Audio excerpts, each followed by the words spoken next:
सुखदेव भगवान की जय जय श्री राधे।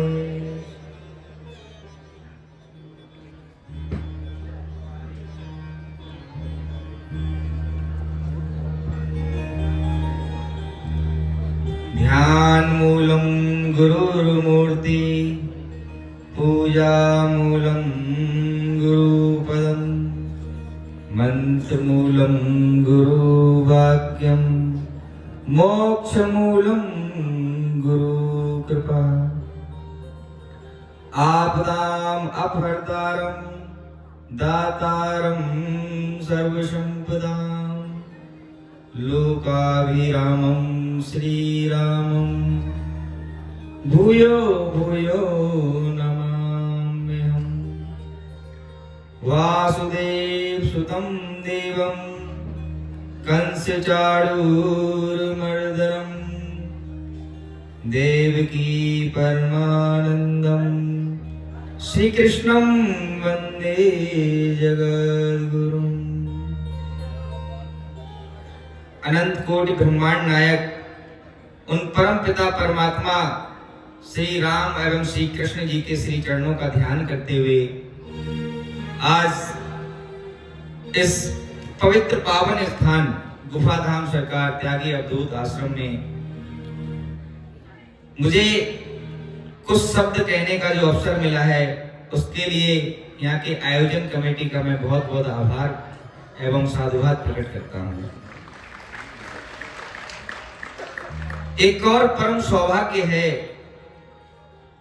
कि मुझ जैसे छोटे से साधक के लिए एक परम सौभाग्य की बात है कि इतने श्रेष्ठ और अति विशिष्ट संत वृंद जनों का मुझे आशीर्वाद मिला और ऐसी मंच पर मुझे अपना वक्तव्य प्रस्तुत करने का अवसर मिला जहां पर पूरे भारतवर्ष के दिव्य दिव्य श्रेष्ठ संत पधारे हुए हैं।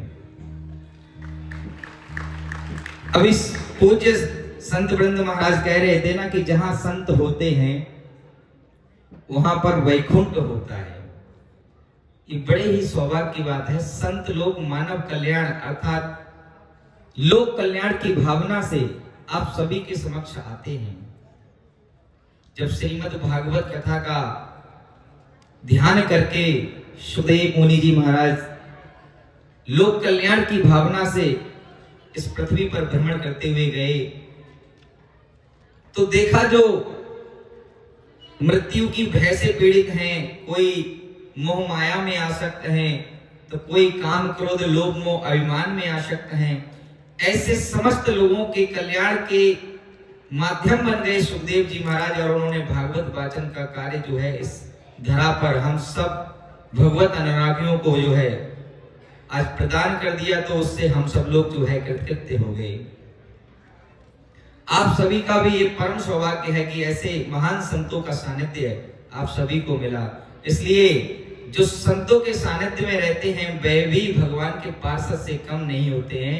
इसलिए इस पांडाल में आप समस्त मातृत्व शक्ति माताएं बहनें एवं हमारे जितने भी प्रियजन हैं इन समस्त संत और भगवत कथा अनुरागी सत्संग प्रेमियों को मेरा कोटि कोटि प्रणाम। संतों ने मानव कल्याण और लोक कल्याण के उद्देश्य को निहित किया है। आप यदि सोचो संत ना होते तो हम लोगों के अंदर क्या मानवता रह पाती? संतों ने ही हमें मानव बनाया है। हम तो पशु से भी गैर हो जाते, पशुता आ जाती, क्योंकि हम अपने विवेक का आदर ही नहीं कर पाते। हमें जो प्राप्त विवेक है हम तो उसका अनादर आज भी करते चले जा रहे हैं। कितनी जो आपराधिक घटनाएं हो रही हैं, प्रभु के अस्तित्व को स्वीकार नहीं करते हैं बहुत से लोग। हिरणाक्ष जैसी भावनाएं लोगों में, हिरण्यकश्यप जैसी भावनाएं लोगों में आ चुकी हैं। लेकिन सत्संगों में, कथाओं में, अनुष्ठानों में, यज्ञों में जाके जो भगवत अनुरागी पहुंच जाते हैं उनको अगर एक पल का भी सत्संग प्राप्त हो जाता है तो उनके अंदर मानवता सिद्ध हो जाती है। इसलिए हमारे संत हमारे लिए बहुमूल्य धरोहर हैं। हमारे लिए अनमोल खजाना है।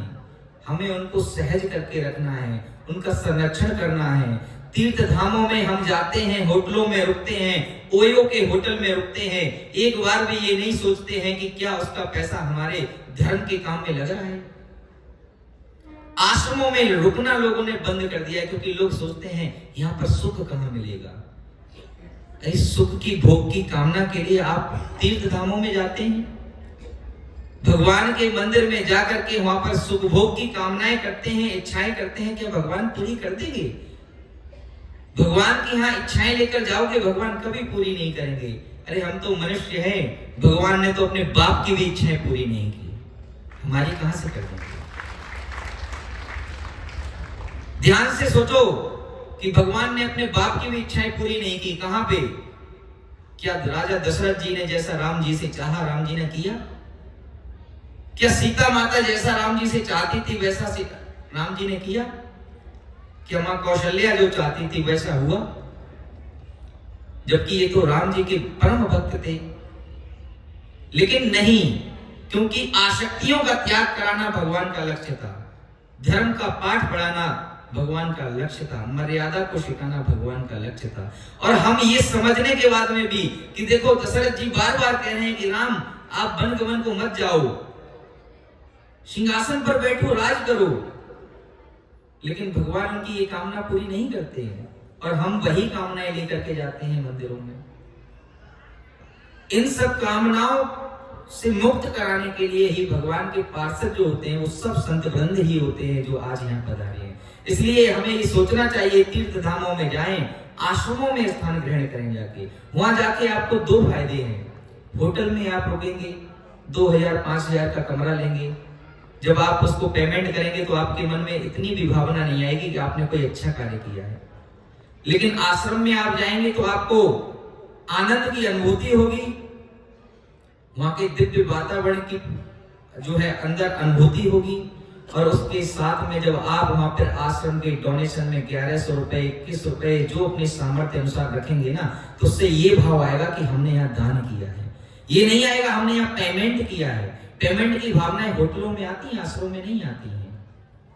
और हमारे संतों के साथ में अगर कहीं भी ऐसा अत्याचार होता है, दुर्व्यवहार होता है, तो हमें हमारा कर्तव्य बनता है, एक मानव मात्र होने के नाते मेरा कर्तव्य बनता है कि हम लोग संतों का संरक्षण करें। और इसी उद्देश्य के साथ में हम आज भी वृंदावन में इस लड़ाई को लड़ रहे हैं।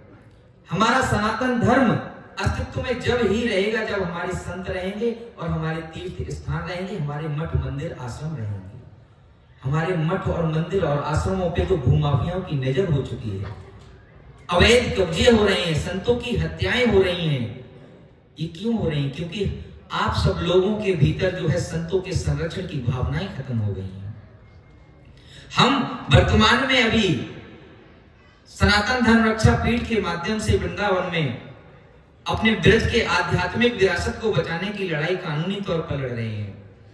आप तो सब लोग ब्रजवासी होने के ही एक हिस्सा हैं, क्योंकि ये ब्रज क्षेत्र में ही आता है आगरा। और इस आगरा में भी ऐसा धाम है जहां महादेव विराजमान हैं, तेजो महल है, उसके वे संरक्षण कराने की लड़ाई लड़ी जा रही है। हमारे मथुरा में भी श्री कृष्ण जन्मभूमि का जो केस है वो उसे मैं अभी हाई कोर्ट में लड़ रहा हूँ, कल ही उसकी सुनवाई है।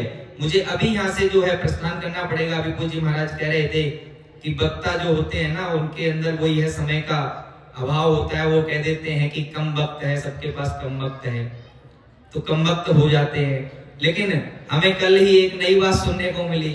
कल मैं नेमिस के पास में हरदोई में एक सत्संग समारोह में गया था, तो वहां लोगों ने कहा कि महाराज समय का बड़ा ध्यान रखें, क्योंकि वक्ता जो होता है ना वो वक्ता बहुत है।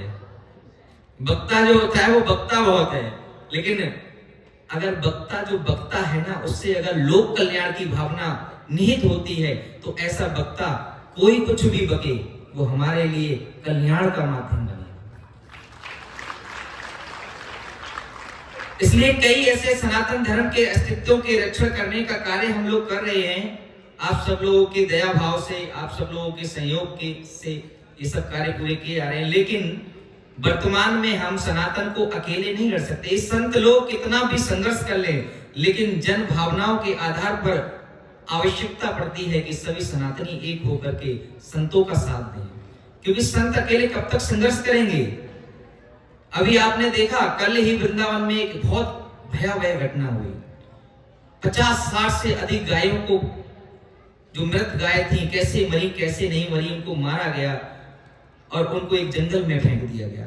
वृंदावन धाम जहां भगवान ने धेनु की रक्षा के लिए, ब्राह्मण की रक्षा के लिए अवतार ग्रहण किया, वासुदेव भगवान श्री कृष्ण जो पूर्ण ब्रह्म हैं, वो वहां पर आकर के क्या एक ग्वाले बनकर के लीला कर रहे हैं। और उन वासुदेव भगवान श्री कृष्ण की नगरी में ऐसे अत्याचार हो रहे हैं गौ माता पे। गौ माता का संरक्षण संवर्धन करने के लिए भगवान वासुदेव श्री कृष्ण ब्रह्म से गोपाल हो गए, गोपाल हो गए। तो ये सब संरक्षण करना हमारा नैतिक कर्तव्य है और संतों का संरक्षण भी हमारा नैतिक कर्तव्य है। अगर संत नहीं होंगे ना तो संसार पूरा जो है बिल्कुल नष्ट भ्रष्ट हो जाएगा। कवि ने कहा है कि आग लगी संसार में, जड़ जड़ पड़े अनार, संतन होते जगत में तो जल मरता संसार, तो जल मरता संसार। महाराज एक लाइन में कितने सुंदर शब्दों में कह दिया कवि ने कि संत ना हो अगर संसार में तो ये पूरा संसार जलकर भस्म हो जाए। हमें धीरे से छोटे से शब्दों में अपने अंदर की धारणाओं में ये उतारना है कि संत अगर हमारे सानिध्य में बने रहेंगे, संत की संगत हम करते रहेंगे, तो मानव के विकास का सबसे बड़ा रास्ता खुल जाएगा। हम समय की मर्यादा का ध्यान करते हुए क्षमा चाहेंगे, क्योंकि आज ही हमें प्रयागराज तीर्थ धाम प्रयागराज जाना पड़ेगा, क्योंकि हाई कोर्ट में श्री कृष्ण जन्मभूमि केस की कल सुनवाई है और कल वहां से सुनवाई करके परसों ही दिल्ली में सुप्रीम कोर्ट में भी पहुंचना है, वहां पर भी एक एप्लीकेशन लगाना है इसी केस के विषय में। और अपने सनातन धर्म के अस्तित्व को संरक्षण के लिए मुझे आशा है, मुझे उम्मीद है, मुझे भरोसा है कि इतने हजारों ये सनातनी लोग बैठे हुए हैं, इनके अंदर भी भावनाएं आएंगी कि हमारे तीर्थ धाम, हमारे संत, हमारे संरक्षण होना चाहिए, मंदिर मठ आश्रमों का संरक्षण होना चाहिए। इन्हीं भावनाओं के साथ में मैं आप सभी सत्संग अनुरागी भगवत प्रेमी भक्त वृंद जनों को एक बार कोटि कोटि प्रणाम करता हूँ, संतों को कोटि कोटि प्रणाम करता हूँ। बोलिए वृंदावन बिहारी लाल की जय, जय श्री राधे। बोल जगत गुरु श्री